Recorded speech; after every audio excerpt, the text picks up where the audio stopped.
food and drink sort of far kind of richer than the ambrosia of the gods or anything like that via neurological intervention.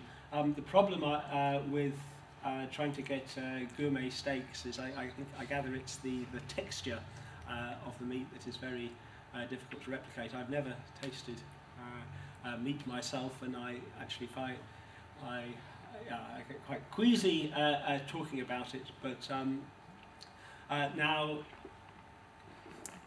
one might think, well, surely most people would just think, yuck, it's unnatural, and want to eat meat from live animals. But if you just consider how grotesquely unnatural, antibiotic-ridden, toxin-ridden today's meat production it is, I don't think that cuts much ice. That I think most people, as long as even if they're morally apathetic, if there are two options in a supermarket, one is cruelty-free and it tastes as good and it's the same price, and the other is from live animals that have been slaughtered, they will go for the cruelty-free option. Is this actually being pursued, sort of from the point of view of a vegetarian market? Because I remember when I used to do tissue culture for my job, the growth medium was full of animal products.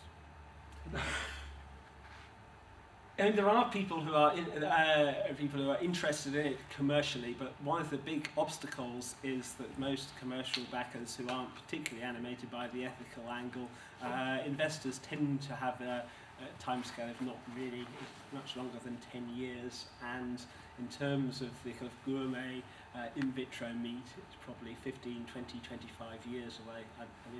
If there were serious money being invested in it, then I think progress could be much faster. But just to provoke you, really, actually, I mean, it just sort of comes to me. Thinking about sort of the morals and ethics of meat eating generally. What's your objection to gain? Because it seems to me, if you're interested in ameliorating suffering in the world, when you go out and quickly dispatch an animal, you're saving it from its natural unpleasant demise, aren't you? From the hands of a predator.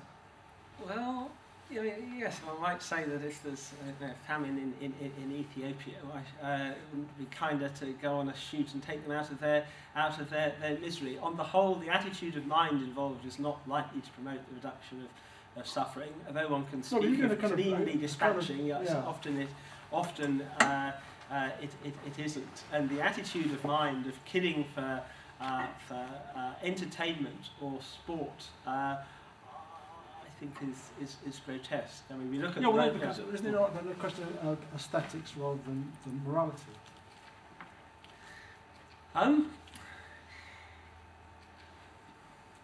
Depends. On utilitarian grounds, I think it is best to have certain absolute prohibitions against, for instance, torture and stuff like that, and equally against hunting for fun, even or for sport or anything like that. Even if we took them on the stance. I'm not going to support factory farming. Okay, therefore I'm going to have game, because it's had its natural organic life out in the wild, and it's been saved the suffering of its natural death. Well, would this argument hold if some national advanced civilization were to use humans for this purpose? No. Well, unless one is saying that we are somehow privileged or special, I think, that's the answer. Okay. Okay, once again, this is more long-term, that most people, vast numbers of cat lovers who'd be indignant at the thought that they should need to give up their cats, and in the long run, if one were to phase out suffering altogether, one would need to genetically reprogram cats. It's not going to happen in the next few decades, but later next century it will be possible, and so it will be possible to have cats that, for instance, well, in the short run it would be possible to have in vitro mincemeat flavoured with catnip, for instance, or something like that, so cats would only eat that. Complications are that about a third of cats are susceptible to catnip and one would need to find something else. I'm saying this with a bit of a smile, but yes, if you're a mouse being eaten alive or terrified, it's not very pleasant. That's all very well, but what about all the plagues of animals we will get if there is no eating or predation? Which is why, if one is talking about getting rid of predators, it needs to be part of a strategy of fertility control via immunocontraception and technologies like that. You can't just decide to eradicate predation, because then you would have a population explosion followed by ecological collapse. Though this sounds science fiction, it's already been tried with a number of animal species, in, let's say, the Kruger park, for instance, elephants, the population explosion leading to habitat degradation in the wildlife parks, people rightly objecting to elephants being killed in traumatic circumstances, in which case contraception can be used, long-acting depot contraception. So yes, it would need to be part of a coordinated strategy. The first thing, though, is to convince people that there is that it is a real ethical problem. If you don't think suffering in non-human animals is a problem, then clearly you're not going to be thinking about the technologies of immunocontraception or reprogramming predators or anything like that. But I think most people, I mean, if you saw someone kicking a dog, or your dog in distress, you would be extremely upset, and rightly so, but simply because something is happening out of mind on the African savannah, I would say, as essentially surveillance technologies mean that every metre of the planet, for better or worse, is going to be monitored, then we can actually choose what we want to happen. Sorry, Chris. There's a big difference between somebody kicking a dog and what's going on outside. The person doesn't have to kick the dog, it's needless suffering. That lion has to eat intentionally. It's not doing it intentionally, it's for need. And I think that's the biggest thing missing from this discussion. Okay, yes, I mean, as they're constituted at present, yes, lions have to behave the way they do, which is why you'll get, let's say, the male invades the pride, drives out the older male, kills his cubs, infanticide, behaves in all manner of ways that, if they were humans, we would say utterly barbaric and obnoxious. And though one can romanticize the noble king of the beasts or anything like that, if you actually look at the basis of what lions do, it is terrible. But it's not.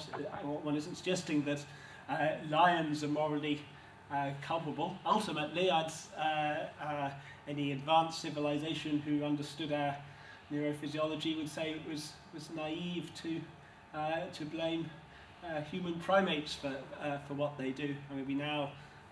When you look back at medieval animal trials, when in medieval times, if a non-human animal killed a human, there were sometimes trials, counsel for the defence, and a prosecutor would be appointed, and if the animal were found guilty, the animal would be ceremonially hung.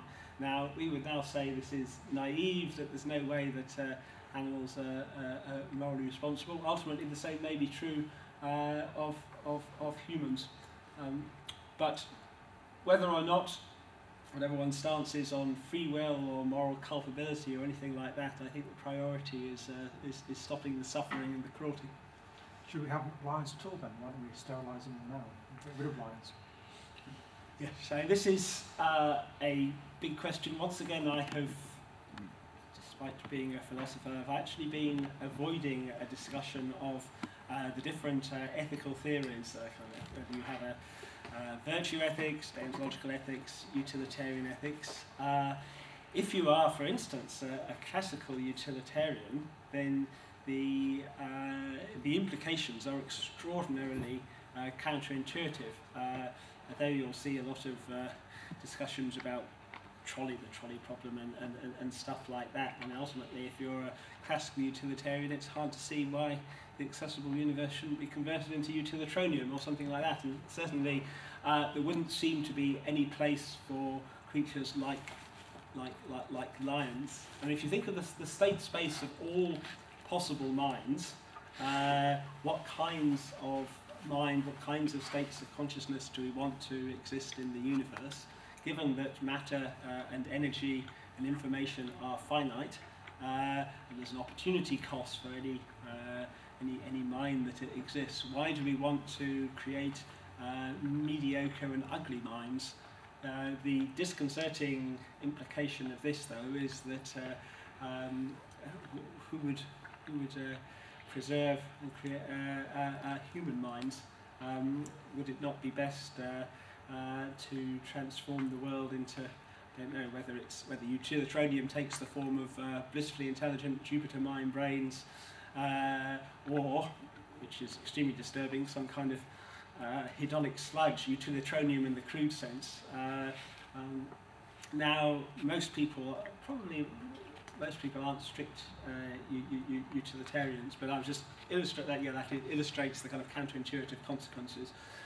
But most people, I think, would agree that unnecessary cruelty is to be avoided. And once the technology becomes available to choose what kinds of things we want to happen in nature, will we really want to see non-human animals being eaten alive, asphyxiated, disemboweled?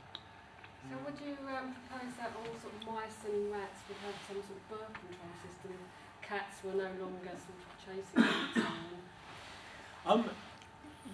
Given the yes, I mean long-term sterilisation of which in most cases would lead to dramatic decline or extinction of, let's say, rodent populations. This is clearly, I think one needs to have some kind of scale, even though it's invidious, of suffering, prioritise the worst forms of suffering. And there's some reason, for instance, to think that, let's say, whales have the largest pain centres, and therefore dealing with suffering in with whales, elephants and the like, and then going down, loosely speaking, the phylogenetic tree.